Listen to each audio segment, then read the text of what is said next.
Hello and welcome to another daily market reading. We're on Bitcoin, we're on the 4-hourly time frame, and I'm just going to give you a really quick reminder of what my 4-hourly trade is, what I'm waiting for, and then we're going to move to the 1-hourly time frame in which we can do some more analysis and potentially do like yesterday's video and maybe do some teaching on what my analysis is, what I use for my trading, what my reading is, so that you get an insight and also maybe some knowledge from me. So first thing, 4-hourly time frame, 65,000, 65,500. That's where I'm looking for a short position on Bitcoin. Why? Let me just, this is going to be really quick. I've said this in quite a few videos. I don't want to repeat myself. I'm not a parrot. There we go. This. Those are all the previous pivot points, as well as this little pivot point that we have got right there. Additionally, we have got a fixed range volume profile with the value area low sitting very nicely on those pivot points. Okay, it was a major support, as you can see there, which has been respected very nicely, and like I just said, it's a value area low, which means if we want to carry on being bearish, if we think the price of Bitcoin is going to crash down even more, which in my point of view it is, I think it is going to come crashing down a bit more. I think a retest here would be a really good place for us to go short. Okay, now is there anything else I could add to make this area even more appealing? Absolutely. Okay. Oh, hold on. Actually, I'm just going to mention something in case you haven't seen my previous videos, is that if, and that's a big if, we break 65,200, okay, with massive green candles, and we start closing 4-hour candles above these levels, that might mean that the price of Bitcoin wants to go even deeper, okay, which means that we want to trade within these two blue lines, okay, just the value area high and the value area low, okay, but we will cross that bridge when we get to it. So is there anything else that we could use to make our analysis better, easier, and more visual? Yes. Believe it or not, we have created some really good indicators to which you have access to for free. There's a link on the descriptions box which takes you to our Telegram, where you can send a message to our support team and tell them you just want access to these indicators, and they will give them to you. Okay, there's no catch, there's no credit card, there's no weird shit. Okay, it's fully free. So 4-hourly time frame, we have got this red rectangle, which is a 4-hour fair value gap. We have also got, thanks to our indicators, which in this case is the smart trend indicator, I have multi-time frame fair value gaps, so I don't need to keep switching back and forth to see where the gaps are. I can just see this is where I have a strong daily fair value gap. A daily fair value gap sitting on the value area low, sitting on a previous support, which has obviously now turned into a resistance, where we also have 4-hour fair value gaps, where we also have the smart trend. The smart trend is this purple line going along very nicely just behind it. And in case you don't know who the smart trend is, or what the smart trend is actually, you can see every time we slap the smart trend is a really good place for a trade. Okay, this one there, although it is worth noting this was in an uptrend, so looking for a short position maybe wasn't the best, but you hit it there, you got a really nice push up, hit it there, a really nice push up, hit it there, very nice push up, even though there was a lot more risky because you were in a downtrend. Okay, if you want to learn how to read markets, if you want to learn about all of these things that I'm talking about, I have made and I'm currently publishing a completely free YouTube course. Okay, it's completely free, where I show you every single thing I have learned when it comes to trading. I'm not hiding anything. So really clear, really simple. 65,000, 65,500 is where I want Bitcoin to go on the 4-hourly time frame. Okay, it looks like also we could be potentially getting a bit of a move up. What also makes me say this, we have got, if I zoom in even more, the RSI, relative strength index, is basically oversold now, and on the 4-hourly time frame we have just made it to the golden pocket, which is the 0.618 level. I'm going to zoom in even more so that you can see of this mini recent push up. We had a retracement down there. We could now very well potentially be aiming for this area. That's where I'm going to be waiting for Bitcoin to send it with a really nice short. Okay, so having said that, there's not much more. I don't really want to end the video here because that would leave me with a 5-minute video. What I actually want to do is I want to share some of my knowledge, some of the ways that I trade, what I look for, what I don't look for in my trading, especially in these times where the 4-hourly time frame is not giving us much to play around with. Yes, I have my level, but it hasn't made it yet. So I'm going to drop down to the 1-hourly time frame. In yesterday's video, I was saying, right, we've got a distribution range right there. Okay, so the price has come up, has distributed around this area. If you don't know what a distribution or accumulation is, first off, I do really recommend you go look at my free course, and then 2, you do some research into Richard Wyckoff. Okay, he's a he's the master, he's the creator of this concept. Okay, so the price was distributing there, and I can't remember in yesterday's video if we were here or if we were there. I can't remember exactly where, but I was saying that a retest to the bottom side of this little block I've just drawn out was a really good place to go short. Since then, Bitcoin dropped a 2.5%, which for Bitcoin, that's shockingly good. Okay, that's not bad. That is not bad. So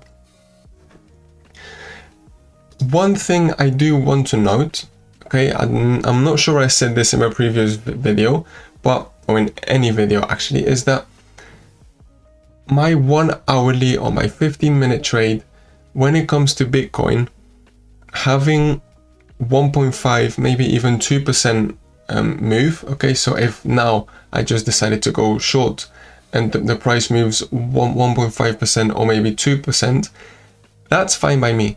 For a scalping trade, for a 15-minute 1-hourly trade, I might close nearly all of my position or all of it and move on.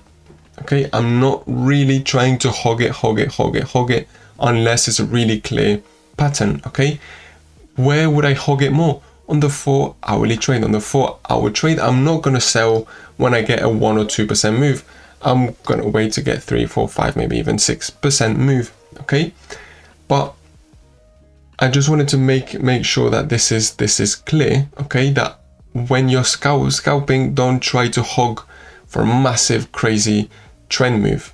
Okay, that is more for the bigger time frames. Now for different coins, let's say, I don't know, Solana, you might want to hold it for a bit more, maybe a 3% move, 2.5, 3.5% move. That would be fine for a scalping move because there's obviously a lot more volatility. But when it comes to Bitcoin, that's normally my rule. When it gets to 1.5, maybe 2%, that's it, sell out. Okay, in yesterday's video, I showed you a bit of concept of why I was looking for this short position, and I actually entered this short position on Bitcoin, Ethereum and XRP, if I'm not wrong, and they actually played out pretty nicely. Okay, now another thing, okay, is back to the actual analysis on the 1-hourly time frame. Today we had some inflation data which came out as predicted, and therefore the market has been pushing up. Okay, I'm not the biggest fan of trading by news. Okay, I do know they exist. I do know that news are going to come out and they are going to influence how the price is going to behave, but I really like to emphasize my technical analysis. Okay, I think that's the biggest point of trading. That's where you can make the most amount of money. Trading with news is not really useful in my point of view. Yes, it's relevant to keep them in mind, but I don't trade with them. What you can see here is that we also had another accumulation box right there. Okay, more or less like this.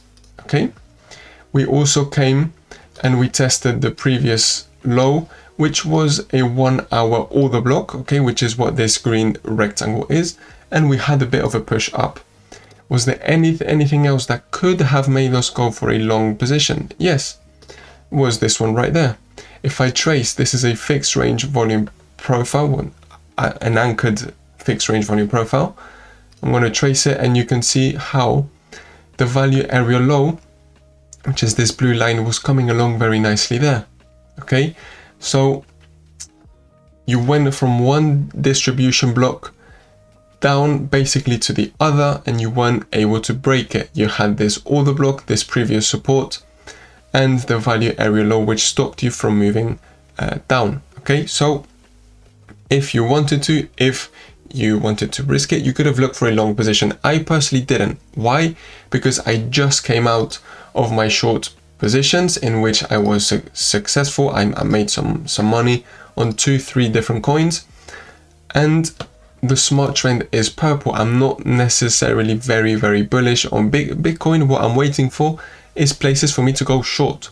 So I wasn't feeling the most confident in trying to go long. Okay, I guess I could have. This was a good trade setup. I just decided to not take it. The whole point of me making these videos, the whole point of us creating these indicators and this whole channel as a whole, is to give you information, is to teach you in a very humble way, so that you can then take your own trading decisions. Okay, it's not because I say something in these videos that you have to do it 100%. No, this is about you gaining knowledge so that you as an adult can take your own reasonable decisions. Okay, so if we want the price of Bitcoin to stay going down, okay, so if we wanted a bearish Bitcoin, in theory, what we do not really want to see is Bitcoin back inside this range. Okay, we don't want Bitcoin inside this range. Why? Because then that would mean that we are back inside this little distribution range, and we might potentially be heading up for our 4-hourly target. Okay, if, and that's a big if, we get a rejection around there, which would be lovely. Okay, very nicely with the RSI, that could potentially be a good place for us to look for a short position. Now, I'm not going to risk it. Okay, I know where my 4-hourly target is. I'm not necessarily going to go short now. Looks like there is still a bit more room for the RSI to be going up. Okay, but if we break the price point of 62,500 with strength, and by strength I mean one of these candles, a big red fat candle, then that means we could be potentially either going on this order block for us to look for a scalping, that's the key word, scalping short. Okay, because the smart trend is still purple. We would be testing this, we would be testing this order block. We could look for a short position, again keyword scalping, which means 1.5, maybe potentially even hog it for 2%, and then I'm out. Okay, or I could just be patient and wait for my 4-hourly target. Okay, that's my mindset. That's what I use for my trading. Okay, that's what makes me money. That's what has made me money, and this is how I'm using my indicators now. The reason why I'm not feeling too confident also for looking for a long is that my smart trend is purple. I've got, look, the smart trend is red on every single time frame. I don't really want to trade against the trend. Okay, that's my points. That's my mindset. The trend is my friend.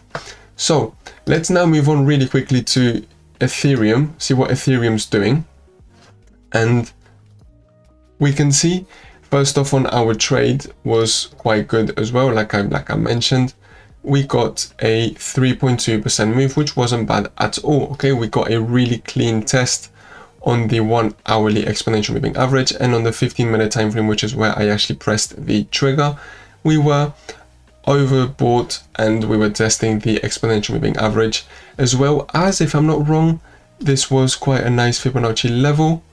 Yes, it was the golden pocket, and then we got a nice rejection back down. Now, rejection back down up until where? Up until the 15-minute order block. Okay, what I'm really happy for is that these order blocks, our indicators, are really useful.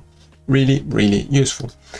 1-hourly time frame, this is looking not so great. This is looking not so gorgeous. Why? Because we have also got this range, which I was talking about in my previous video. And it looks like now Ethereum is seriously threatening to go back in it. It looks like we do still have a bit more room to go up, even more room than in Bitcoin.